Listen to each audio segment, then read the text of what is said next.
parce que n'o ka laɲini de ko farafin ni farajɛ ka sariya hakɛ kelen sɔrɔ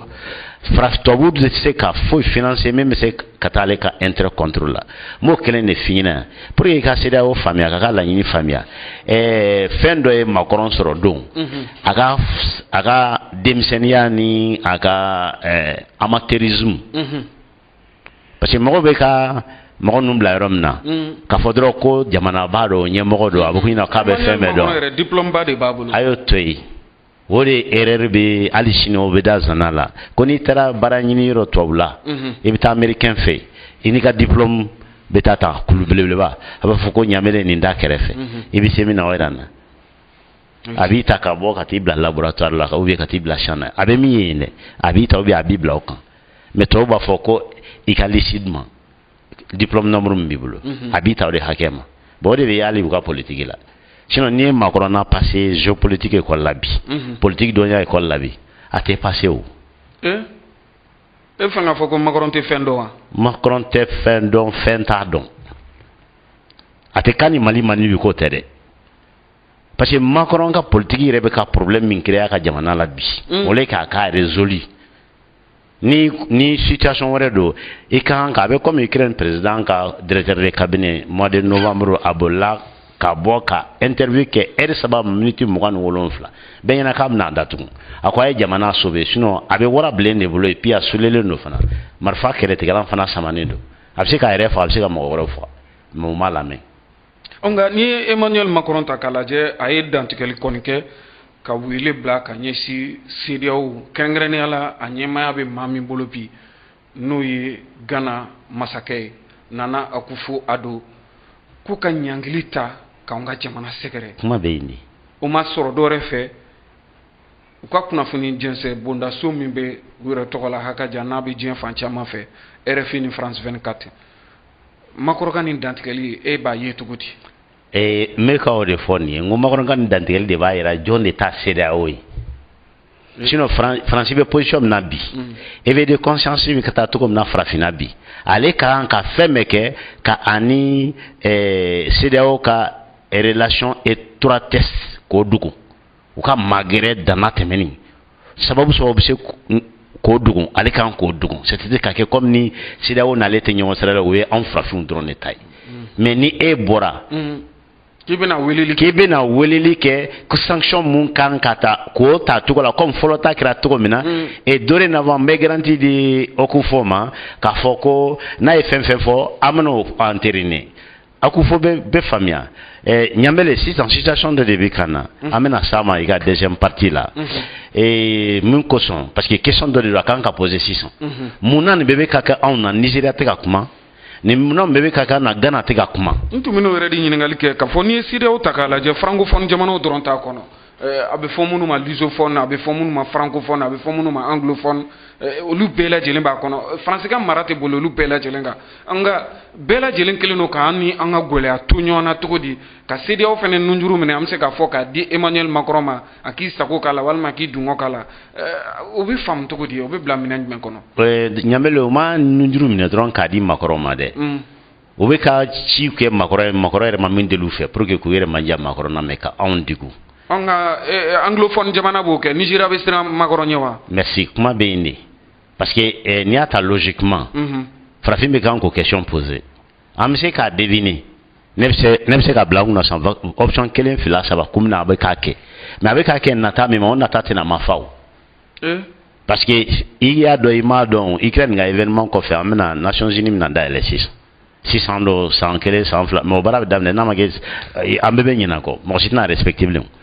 parce que décision foyi tɛna tɛmɛ yen bilen ni fɛn fɛn nana n'a bɛ Occident kun kan Chine ni Russie ni sen da kan u t'a ɲini ka faamuya dɛ Occident tɔgɔ ka k'a la dɔrɔn u b'a dɛrɛ ninnu fana la même chose d'ailleurs ninnu kɛ ka di ka adhérer Chine ni Russie t'a la pourquoi parce que ni mun t'o dɔn farafin jɔ minnu bɛ yen tubabu jɔ minnu bɛ yan n'o ɲinɛ ko diɲɛ maralen cogo min na ka se bi ma k'an tora o cogo de la sisan de Américains bɛ n'u ka kunna kunu k'a to a man di ɲɛ mais n bɛ taa parce que comme u ka président de la k'o fɔ 44 rencontre de Yalta la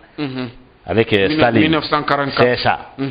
rencontre fɔlɔ min kɛra ka sɔrɔ parce que a dɔnni kɛlɛ ban ka ban Churchill ko ma ko mais pourquoi Staline be fɛn fi be soma ako ko nala ne garsige ye jine ni ka fɔ ko ne ka jamana ka sécurité de be jine ni bolo non na min fɔ ne be soma bon américain ou na obligé ko kɛ ya famia maintenant Nigeria jigi ba kan ka fɔ ko ni aye a gérer Union européenne ka faveur la o bena poste de membre permanent o bena ou demain ko sɔrɔ kasoro negeni fudidu n'a proposera an bɛna ɲɛɲini farafina ye an bɛna di jɔn de ma parce que o bɛna di farafina bɛɛ de tɔgɔ la mais a bɛna kɛ a bɛna kɛ jamana ye u bɛ se ka min manipuler f'africains ka wuli ka pression k'u ka esclaves de maison kan n'a b'o wele k'aw ka président pour que nin fɛn ninnu kana kɛ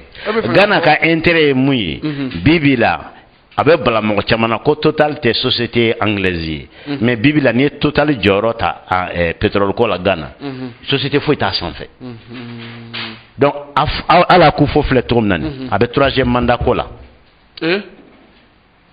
n tɛna bɔ la ɲɛ de dɛ a sɛbɛn ka bila i bolo fo ni circonstance y'a bali i y'a faamuya et puis sisan Faransi kɛlen don ka promesse ta a tɛna se ka min respecter n'a ye Mali dɛrɛ n bɛna nin wari d'i ma Nigeria ta yɛrɛ n'i ye Mali dɛrɛ an bɛna nin statut di aw ma parce que anw de bɛ lamɛn Europe o nata dɔrɔn de don sinon Nigeria économie fanga ka bon ni Faransi ta ye bi aw bɛ min ye statistique la ɲinɛ a kɔ a tɛ se a la fanga la a tɛ se a la économie na fosi Nigeria économie min bɛ dibi la n'i y'a labɔ bi yɔrɔ parce que an ni tubabu cɛ de y'o ye olu ka économie fangelen o ye an hakili la k'an bɛna nin sɔrɔ an b'o compter dɔrɔn k'o y'an ta ye ka sɔrɔ ni jamana ni san ma diya yɛrɛ hali ɲɛ t'o wari ye a b'a fɔ k'aw ka PNB ka sɔrɔ a bɛɛ fiɲɛ de anw dun ta n'a fɔra k'an ka PNB ye 100 ye i bɛ taa sɔrɔ anw ta ye 1000 mugan de bɛ kɛnɛ ma ka nin kɔrɔfɔ kun cɛ Mali ni CEDEAO an bɛ se ka bɛɛ kelen ma wa Mali ni CEDEAO an ka problème tɛ dɔwɛrɛ ye o CEDEAO ko tɛ délai ko tɛ fɛn fila de don Faransi ka temps dɔ d'an ma sisan min b'a to an tɛ se k'an ka jamana basigi k'a bila sira kan mun b'a basigi pour que u ka mɔgɔ bila ka na mun bɛna jamana lasigi u sago ma sira kan maintenant waati jan dila anw ma gɛlɛya yɔrɔ de u ma o yɔrɔ ye parce que a tɛ CEDEAO tɛ dɛ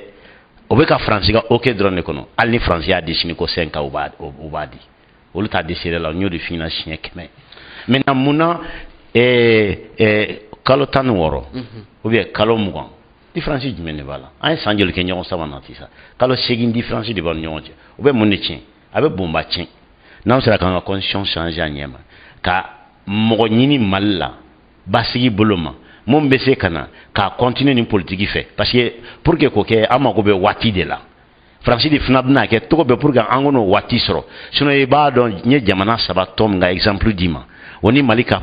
situation jɔn de mako bɛ waati la i ni Ala n'a kira yɛrɛ ni ɲɔgɔn cɛ n y'a fɔ jɔnkɔ la ni tilennenya bɛ sariya la jɔn de mako bɛ waati la sa pour que ka jamana bila sira kan o ninnu bɛɛ la Mali mako b'a la siɲɛ 10 ka tɛmɛ a kelen kelen bɛɛ kan mais tant dira olu kelen kelen bɛɛ ma olu yɛrɛ tɛ ka déranger ka tɛmɛ Mali kan donc i b'a dɔn o la ko wɛrɛ b'a kɔrɔ min ni sariya batobaliya tɛ min ni CEDEAO ko yɛrɛ tɛ donc an Maliyɛnw an b'an yɛrɛ kɛ cɛkisɛ de ye sisan parce que ni an ko k'an bɛ kuma ni CEDEAO ye n'an ma bɛn o ye plan A ye plan B jumɛn de b'an ka autorités bolo sisan parce que Mali ko bi aw de bɛ k'a minɛ Mali ko ye mais pour la France farafina ko de don européen ko de don parce que kɛlɛ min daminɛna Ukraine nin bɛ k'a mago a siɲɛ 3nan ne filɛ nin a ɲa n'a tiɲɛni tubabula bolo a bɛ dépend Mali de la parce que an bɛ fɛn wele bi ko Mali tubabu ka balo n'u ka saya de tɔgɔ ye o ye bi farafina ni u ye Mali perdu u bɛ farafina perdu n'u ye farafina perdu o ye u ka ko bannen u tɛ se ka hali adamadenya yɛrɛ kɛ u tɛ se ka to ɲɔgɔn fɛ comme jamana kunturu sisan comme France o bɛ kɛ cogo jumɛn na anw ta ye k'a ɲini ka lafiya don an ka adamadenya la olu ta k'a ɲini an ka jamana ka balo bi ou bien a ka sa sini kuma bɛ de jɔn de ka kasara ka bon jɔn de ka jɔrɔ ka bon jɔn de ka hami ka bon olu ta ka bon n'a ye siɲɛ 1000 parce que o ta saya ni balo ko kuma de anw ta lafiya ɲini di bon f'an ka ɲɛmɔgɔw k'o faamuya fo maliyɛnw k'o faamuya kun min na u bɛ ka nin sira jɔ an ma donc n'u yɛrɛ n'a sera yɔrɔ la n'anw yɛrɛ dɛsɛr'u kan k'u tɛ sɔn kalo 24 ma plan B bɛ yen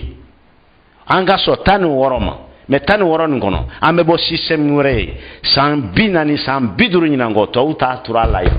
mais a bɛɛ bɛ kɛ sariya kɔnɔ ma ma welele Adama Jabate hali ma hakili juru caninen do ɲininikɛla do min ni a y'a ka kalan fanba ni a ka ɲanama yɛrɛ fanba kɛ Irisu ka jamana kan. Adama Jabate ɲininkali tun nana da yɔrɔ min na abandon en plein vol ayiwa e ko Irisu yɛrɛ m'o ta ko an ka jamana sɛgɛrɛ nin waati in na wa bari kibaruya dɔw kɔni bɛ ka bɔ an ka jamana cɛmancɛ bolo kan an ye kibaruyaw sɔrɔ ka bɔ donso yɔrɔ hakaja yɛrɛlakana jɛkulu minnu ni u sigilen don an ka jamana cɛmancɛ bolo kan ni u bɛ ka wulikajɔ kɛ min b'a to u ka sigidaw yɛrɛ bɛ se ka lakana cogo min na dɔgɔfiri b'o la farabugu b'o la ka taa se marebugu jɛnɛ mara yɛrɛ bɛɛ lajɛlen ma u donso dɔw y'a jira k'a fɔ nin waati laban ninnu na olu kɔni tun bɛ Irisiw ni an ka finitigilakaw tɛmɛtɔ ye cogo min na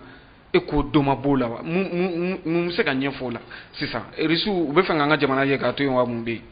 n tɛ ka ɲininkali la o kuma t'a la ɲanbele mɔgɔ si bɛ se k'i jigi da o kan o ye communication yɔrɔ de ye e m'a ye a t'i ka question kɔnɔ sa mais an bɛ se ka une minute d'a ma an ye Irisiw ka tubabuw ka chaîne 2 min datugu an fɛ yan kun jumɛn na an y'u datugu aw collègue caman bɔra ka kuma caman fɔ ko droit de l'homme droit de l'information est danger ok ne ko n ko bon yanni i na baara kɛ ɲanbele n'i donna baara la ka ban ko n'i ma ɲa baara i ka ɲɛɲini ni ne ma ɲa n'i bɛ fɛn min kɛ il faut être le professionnel là-dedans ou bien i kana kɛ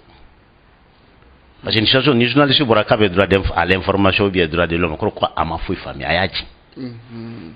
parce que RFI ni France 24 tɛ communication di information di u bɛ communication de kɛ f'aw yɛrɛ de journalistes k'o différence dɔn le renseignement l'information et la communication Barkani gɛnna Takuba gɛnna kɛlɛkɛbere tɔ tora sisan RFI ni France 24 de y'u bolo yan donc o tɔ fila min filɛ nin ka fara olu ta kan olu de b'o baara la sisan o b'o communication de la c'est-à-dire k'a ɲini ka parce que on dit que le nerf de la guerre c'est quoi? C'est la communication. C'est l'argent. Mais la maîtrise de la guerre, c'est la gestion de la communication. C'est très important. D'ailleurs, l'école de guerre, là, machement, ou bikono duane, ou ten kalan kungere. Hal ni a droit bi, parce que vous voyez, quelle est bien. Et puis, bah, j'ai terminé frafina, quelle est chamambe passé, quelle est bon, ma grand-fère. En quelle est niveau chamambe, t'es une différence maîtrisée. Alors, faut qu'elle est née de warrior. Mais quelle est maîtrise, quelle est gestion à c'est la gestion de l'information, du renseignement et de la communication. Parce que la communication de pays, quand le message est passé, mon pays a troupe morale fera. Quand l'information passée, même les troupes psychologiquement câbla à ras de bol. Ni bano qu'elle a droit, il gagne. France 24 ni RFI Tumbo de l'Aya. Ou Tumbo sera de quoi? Ou créer que au Rwanda. Ko la radio de 1000 colonies a eu au Mangame, en an génocide de millions clés. Où il y aurait que Benghazi, Mohamed Talekabo, Égypte, qui a montage drone, et régionalisé, il y a moi qui m'a fait la caméra avec une comme Wairika de Bi. France 24, quel est le cas où j'ai quel est le dame nenani. N'y a pas de cas à faire merci à un politicien prétendu politicien ou bien journaliste. Parce que je veux que vraiment Mali c'est le niveau maintenant, ça n'a pas fait sur nous, quelqu'un professionnel ou n'ignorant.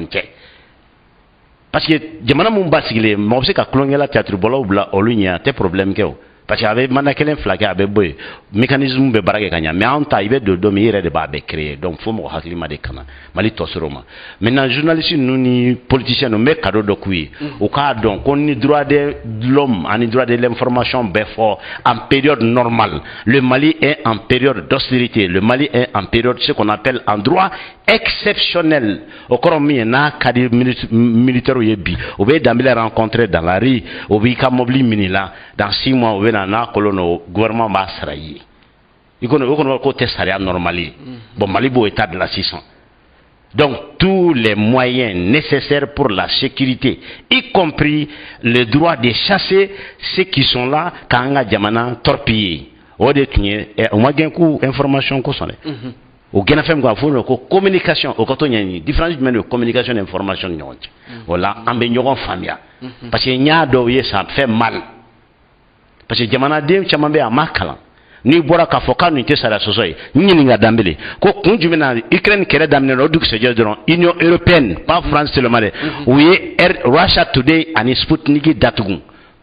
mais pour que qui choquer davantage salon na sinni salon o chaîne fla de médaille djembe kuna foni di nyumana tuabula yere olu yere bolay irisilate olu yere bolay sans fla ka danyogon kan ou une médaille de ko la meilleure chaîne d'information mais kere damne na rom na dron yuge ko c'est des armes de propagande. Pourquoi? Parce que au be contrôle des communications des informations valeur donc quelle est là mais ayo do paniquer to yewa aw collègue mumbe ayo do kule quand même aw do kule quand même mais aw ka jamana nyemoko yo nyona ka aw be kule ko rom nu fene ka aw bo so mana fene ko te min don yani ka bo baralo ka don ibe don kala folo ni ka soro ka bo oje onga risu uteka bo mali kono walmo uteka risu tise ka bo mali kono nyambele mbo de fina yoro do be malheureusement je ko détail mais au contraire 600 de semaine temeni Poutine ni ngara comme Macron blaka lisi folo la ko les ennemis de la France o ko ko kebna kele ke France ba ko non connaître kele ke France mine to ni na mambe ne wulu ne bina France ka colonie be mine France la ni o ke France be jufa et au cas où mon est-ce que vous avez intention de voir le cas du moment parce que depuis Ukraine qu'elle n'a pas ko Wagner binata renfort là ko Wagner binata donta wa dota donzo yoro chamambe o tsika fo donzo nyina yoro chamambe bi sura ube ambon aka gelengwa mais ali sura 99% te mun kalama aka kan tiketi mfana ndise katema ko quoi mais même kelengo ni fina irisu nale outil cordonné yama nettoyer donzo mu beko fort population mu ko foko hakliski kumina ni situation be o kunde be sadio mabo ici ça abore ça abore anye jawi ali ministère de récréation comment on t'a personnellement sinon ne pas donc personnellement et je peux dire mima kuna kajo parce que donama kama sadio ka voyager wa nyon voyager na mama ke parce que domin ka geleima e be muy krefel domi wore be tukuna donc al hakilatike abe fonne mako changement stratégique parce que yoro do be mesranye ou bien tactique wa fo ande la kan fo ni we bolo wa fo kuma change manna au terre ils sont venus c'est pour nous libérer et nous aider à nous libérer kata kan kala sang am sang ro ko togomi nyore fournisseur des majeur ka fengela ngo on bena sécurité de exporter nterigo ko nga détail ngo ay mun ka nga détail donc au foro ni na déjà cabinet kono ando amuno dik donc au korote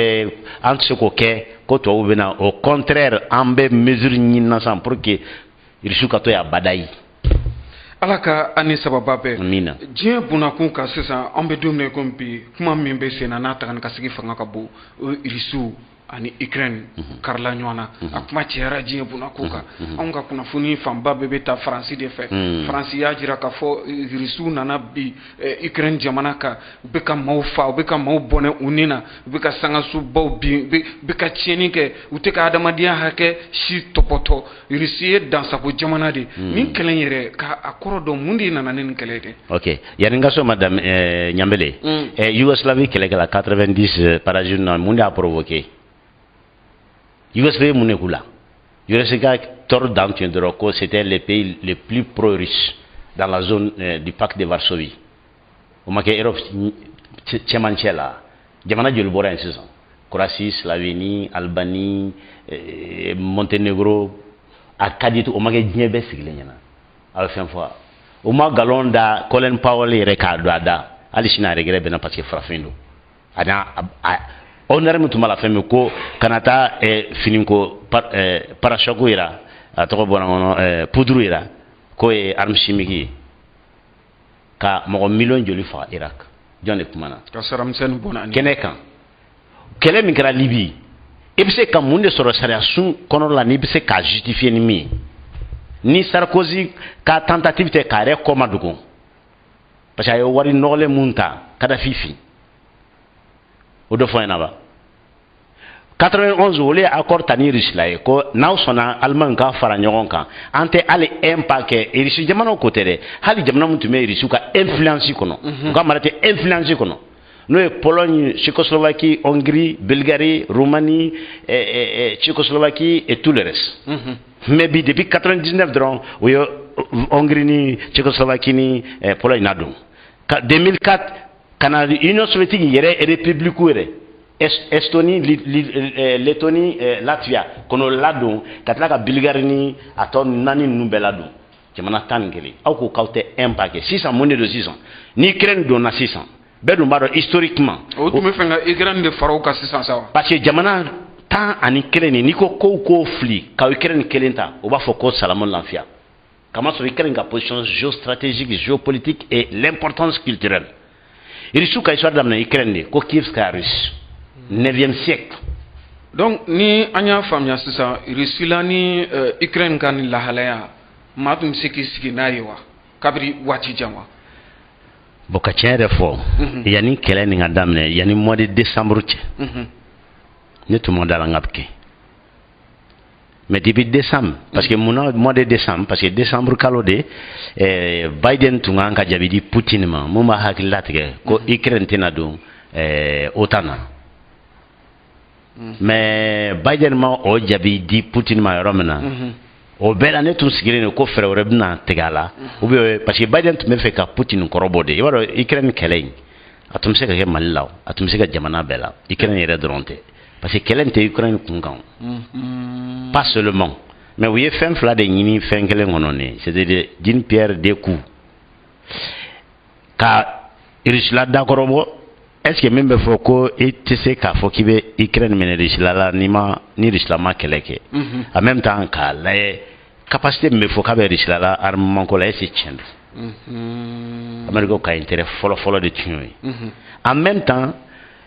Européens tun bɛ k'a ɲini k'i magɛrɛ Russie la sisan parce que u nana faamuya u ka nafa min bɛ Russie kun o tɛ Américains kun autant dun créé la fɛn saba de kama ka Allemagne empêcher a kana réarmer bilen ka Russie la empêcher a kana se ka concurrence kɛ ni Amérique ye a sabanan san ka badayi Europe bila jɔnya minɛn kɔnɔ san kalo 12 Amérique a ka kɛ Amérique ka marché mais a kana kɛ Amérique ka compétiteur concurrent ye autant créé la nin fɛn saba de kama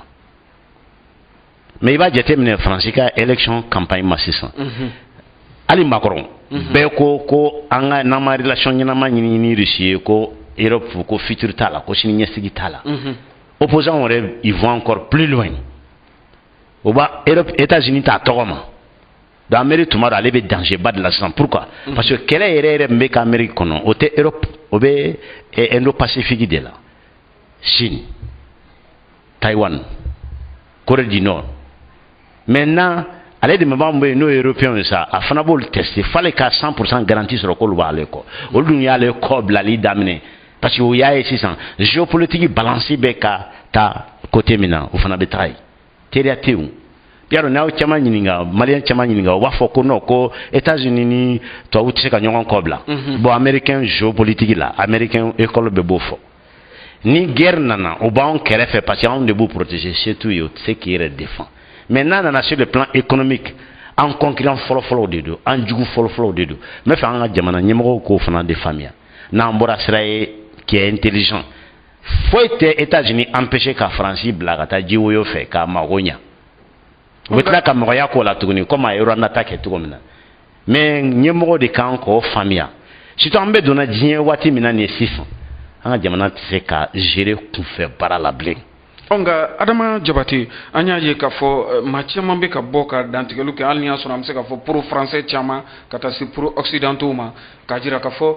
e ko Russie la a tɛ ka dɛsɛ Ukraine jamana na wa bari tile jeli u ma se ka Kiev minɛ n'o ye faba ye o cogo kelen na Rusiw yɛrɛ ka char caman tiɲɛna u ka pankulu caman tiɲɛna an bɛ min ye France 2 ka journalu la o b'a jira k'a fɔ Rusiw e ko dɛsɛ yɛrɛ minɛ walima dɛsɛ u tɛ k'o jira wa u tɛ ka dɛsɛ Volodymyr Zelensky la wa. awɔ mais kɛlɛ nin ɲɛfɛ n t'a dɔn n'a kɛra e ka fɛn na yan ou bien a kɛra i collègue dɔw de fɛ n kɔni ko n teriw ni de b'a la n ko kɛlɛ nin gɛlɛyayɔrɔ Poutine ma yɔrɔ min ye a bɛ comme i bɛ ka forcer kɛlɛ la kɛlɛ min ko t'i kɔnɔ kɛlɛ dun tana de ye n'i bɛ don kɛlɛ la i bɛ don a kɔnɔ i b'a dɔn i bɛ taa kɛlɛ de kama mais i bɛ don kɛlɛ la i tɛ fɛ k'a tigi gosi i tɛ fɛ ka mal k'a la n'i ma farasi surprise bɛ k'i la mun bɛ k'o fɔ o k'a dɔn Russie la mi labɛn Ukraine kama Russie mi labɛn hali Europe kama Russie la i labɛn États-Unis de kama donc matériel tɛ se ka kɛ nin ye ayi Poutine y'o de fɔ ko opération spéciale parce que en temps de guerre tubabu la tubabu télébilan fan fɛ aw collègues mun bɛ yen ce n'est pas des journalistes ils s'en fichent de l'information ils font la communication e fanga fo France de be jamunu jira be wali amunu be kuna fon dili min ke tugumna ateka ke kuna fon di ke konna nyamele ni Poutine mago bala sini na 48 heures dima Ukraine be ban Ukraine na 48 dima Ukraine be ban ali Ukraine kelfe jamana uganga na o bebe don kono nana ali Pologne be Pologne bla na sɔrɔ ko Ukraine bɛ cogo min na nin ko européen jamana dɔ ou bien États-Unis dɔ ou bien jamana wɛrɛ dɔ ani min fa kelen ba kelen tɛ yɔrɔ dɔ bɛ mɔgɔw t'o faamuya la dans les années 2000 chef d'état-major général de l'armée de la Russie a na tun ye sin bila ministre de la défense ukrainien ka ta o jamana fila de bɛ ɲɔgɔn na o jamana o de kosɔn Russia today u y'a bɔ yen Russia pour dire ni Sputnik ka problème tɛ foyi dɔ wɛrɛ ye u tɛ information foyi di n'u ma balancer n'u ye pro-russe wele u bɛ pro-français wele argument n'u tɛ ninnu bolo n'u bɛ communication de la donc n'u tun bɛ information de di c'est-à-dire waleya réel mun bɛ b'o de di donc ninnu bɛ projet de monter an bɛ fɛ o k'a bila u kunna ko min don hali n'o tɛ mais an ka laɲini de ye a bɛ fɔ ko communication o ni information tɛ kelen ye. Sinon, aw yɛrɛ chaîne mun médaillé 100 fois ka tugu ɲɔgɔn na ko les meilleures chaînes du monde kɛlɛ daminɛ olu c'est ko olu ye propagandistes ye je sais pas aw ye galon tigɛ a côté jumɛn na. Poutine donbaliya Kiev ni waati in na o ye fɛɛrɛw ye. Poutine b'a dɔn n'a donna Kiev a man ɲi parce que Russes ni Ukrainiens n b'o de f'i ɲɛna i bɛ taa sɔrɔ Ukrainiens généraux ka dɔgɔ ye ne y'o de f'i ɲɛna n ko école min cira Jitomir. Mais il y a de financer ça. Mais si c'était pas aussi dramatique. Et comme ça, il y a Jitomir. Et le comme ministre de la Défense, qui a deuxième adjoint. A école qui est école somme na odewe. Je crois à Fabana, Bamso Bé à cousin une femme B. C'est à 700 mètres de sa maison.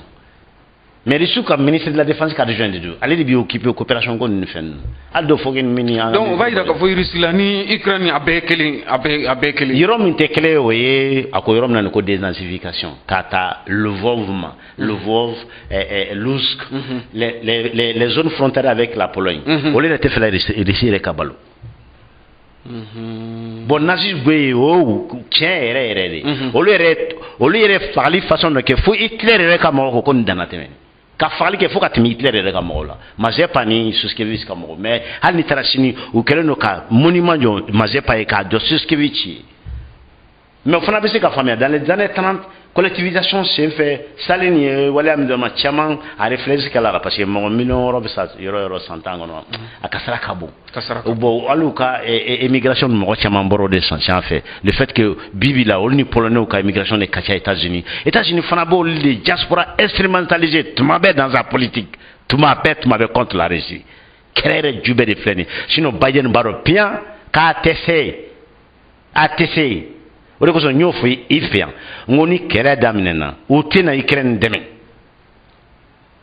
sinon Zelensky ni tiɲɛ Zelensky ne bɛ ma walimɔgɔ ye koyi. Volodymyr Zelensky a ye wele da u ma kosɛbɛ nka an y'a ye k'a fɔ u ye min kɔni bila k'a fɔ kɛlɛkɛcɛw tɛna taa nka fɛn min kɔni ye maramafɛnw ye u bɛ n'olu caman kɔni di Ukraine ma a k'a yɛrɛ dɛmɛ e hakilinata ye mun ye o la. o ye yɛrɛ nɛgɛn de ye hali n'u y'olu ka armement bɛɛ di. Armand caman bɛ yen hali Ukrainiens tɛ se k'a manipuler o de kosɔn Pologne ye proposition min kɛ ko ka migi kɔrɔ min bɛ yen ko k'olu de dɔn ko ka F-16 di o place la Pologne ma parce que n'i y'a d'u ma bi a bolobaga yɛrɛ tɛ yɛrɛ nɛgɛn de don a tɛna foyi ɲɛ n'u y'o di don o don sɛbɛ yɛrɛ la parce que o bɛ ka Stinger minnu fɛn ninnu ni Poutine bɛ se k'o gérer c'est pour ka tigɛ a réagir ten n'u y'o di don o don i bɛ Poutine yɛrɛ ɲɛ bɛrɛ an bɛ 48 heures di ɲɔgɔn ma a bɛ ban pewu Tchitchenia kɛlɛ kɛra an yɛrɛ ɲɛ n m'a ye télé la dɛ. Il veut qu'on pose comme la maladie. Na ya koroba be 48 heures di ka ban pep 48 heures. Mais quel est ban si ka fo beke e ne ka se ka nye jo nyona o de problème. Bon o de be ka Poutine na retenu meto be ko o toke ka Ukraine wal sa ko manipuler nous sara o lute koyi. Bon, bon, de finalité, au ko sa ko solidarité en temps de guerre. Mais baro ka jamana dobe déjà qui sont réticents à recevoir les réfugiés ukrainiens. ka sɔrɔ Ukraine b'olu ka kɛlɛ ban waati tɛ nin na wa an bɛna to nin cogo in na ayi a gɛlɛya bɛ ka se diɲɛ bɛɛ ma bi Aïcha Alkama sɔngɔ yɛlɛnna solution ye tajiw sɔngɔ yɛlɛnna diɲɛ fan bɛɛ fɛ ni bɛna to tan tɔ cogo la maintenant pour que ayi diɲɛ kɔni n b'o fɔ ɲɛna a ye labɛn dɛ a y'a fɔ a ka jamana ɲɛmɔgɔw k'u labɛn san 20 nata hɛrɛ tɛ yen bilen aw ye fɛn fɛn k'o gɛlɛya ye o tɛ fosi ye o y'aw ka régime de o banna o diɲɛ bɛɛ ye kisi t'o ma seginyɔrɔ t'o la bilen solution an ka sigi ni gɛlɛya san 20 nata a ye sigi aw ye fɛn fɛn kɛ o tun y'aw ka régime de ni ye nin fɔ i nana sira i ko ko pétrole yɛlɛnna i ko fɛn bɛɛ yɛlɛnna parce que mun de kosɔn ko sanction sanction ma ta ayi sanction min ni walima Europe ni Alkama yɛrɛ dɔ farala sɔngɔ kan marché mondial yɛrɛ parce que les deux premiers producteurs n'a aw y'olu bila ɲɔgɔn na k'aw sigi a ma fɔ ye Alkama bɛna doubler 4 fois dɔ bɛna fara buru 4 fois siɲɛ 4 a tɛna doubler a 4 siɲɛ 4 Risila yɛrɛ ka place bon n b'o de f'i ɲɛna bi Alkama exportation ma dabila pétrole dingɛ kelen pe ma datugu pétrole tuyau kelen pe ma datugu gaz tuyau kelen ma datugu a fɔli da la dɔrɔn k'a bɛna kɛ o de kelen filɛ nin ka crise kɛ n'a kɛra tun a dun kisi ta ma a bɛna kɛ bilen a bɛna kɛ maintenant ninnu da laban de bɛna anw ma sisan tubabu aw ye fɛn fɛn ye gɛlɛya la maliyɛnw k'aw tɛ patriote aw bɛ kɛ saraka ye yan n'an ma wuli joona mais n'an wulila joona ka fɛɛrɛ ɲɛnama tigɛ k'u kunbɛn an bɛ wele an bɛ sigi table de négociation na pourquoi parce que balo t'u ye bilen n'an ma ɲɛ u ma mais n'an taara an bɛ taa sira kɔrɔ min fɛ an b'a bɛɛ perdu. Arama Jabate ɲininkali laban na Faransi ni waati in na u bɛ yɛrɛ kofɔw la nka hali ni y'a sɔrɔ dɔw y'a jira k'a fɔ u ka muruti bolo da ka ɲɛsin Rusila jamana ma o bɛ se ka kɛ wa Faransi bɛ se ka Ukraine dɛmɛ ka wuli n'a ka kɛlɛbolo légionnaire étranger ka se ka Rusila ka dan sigi u la walima ka Rusila stopper o bɛ se ka kɛ wa. Armée jumɛn de bɛ an ka kuma la surunya sa an ka secret défense bɔ yen Faransi char yɛrɛ mun bɛ faralen ɲɔgɔn kan e ɲɛna ko joli de don. Faransi char a bɛɛ a bɛɛ 400 ani dɔɔni ni ye Faransi ta ka ni arme nucléaire bɛ ka Faransi ta ka bila farafinna n'a bɔra avion na Faransi tɛ kɛ hali peut-être 7e 8e armée aw bɛ ka Faransi ko kɛ ɲɔgɔn tɛ koyi Ukraine kɛlɛ daminɛna tile 3 dɔrɔn u ye char min détruit Ukraine kɔnɔ a ye 800 dɔ bɔ o ka ca Faransi yɛrɛ char ye a bɛɛ faralen ɲɔgɔn kan. e bɛ fɛn ka Faransi jigin Faransi dun ye 5e puissance mondiale an y'o kuma f'i ɲɛna yan. puissance tɛ o ɲɔgɔnna bɔ de ye sa a y'o to yen États-Unis a 14 000 avions la Russie a 5 000 Russie ye géopolitique de kɛ diɲɛ bɛɛ la en judo la règle principale i b'i adversaire fanga de utiliser a contre la Russie ka avion 5000 dɔw ta 14000 ani dɔɔni n'i ko k'i b'a nɔfɛ kɛ i bɛ année de ta dɔn a ye sira surunnin de bɔ sisan ka sira bɔ min b'a to avion ninnu nafa tɛ sɔrɔ bilen o de ye supersonique ninnu ye ani système S400 S500 bɛna bɔ décembre. o ye maramafɛn jugu ye dɛ. hali avion 1000 mana k'i bolo hali avion 100 mana k'i bolo a bɛ kɛ fu ye depuis e bɛ na la ma 600 km c'est fini. kumakan laban an ka bi baro kun cɛ yanni an ka sigi wɛrɛ cɛ Adama Jabate i bɛ se ka mun sɔrɔ ka fɔ. ne bɛ min sɔrɔ ka fɔ ko maliyɛnw ka bɔ sunɔgɔ la o ka bɔ tubabu jɔnya la.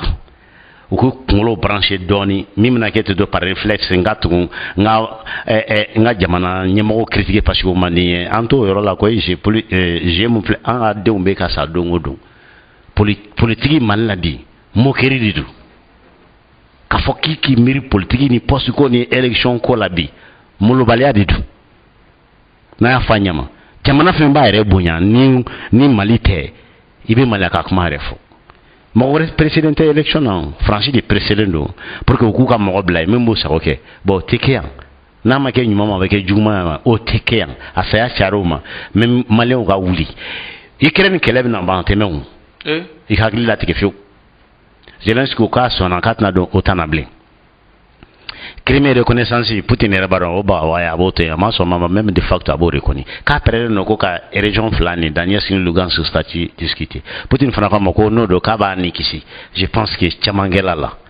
i y'a faamuya donc u hakili latigɛ o la hali n'i y'a ye a bɛ k'i munumunu Kiev kɛrɛfɛ a Jonata bɔra tan condition wɛrɛ de b'a la siɲɛ wɛrɛ i bɛna min ye n bɛna tɔ détail d'i ma comme temps m'an bɔ bi n y'a dabɔ a kama n ma don domaine kɔnɔ mais maliyɛnw a ye ɲɛmura yɛrɛ la fɔlɔ sinon kɛlɛ nin mana ban Faransi tɛ dɛ bɛɛ bɛna Faransi de kɔ minɛ ka na yan u tɛ bɔ yan badayi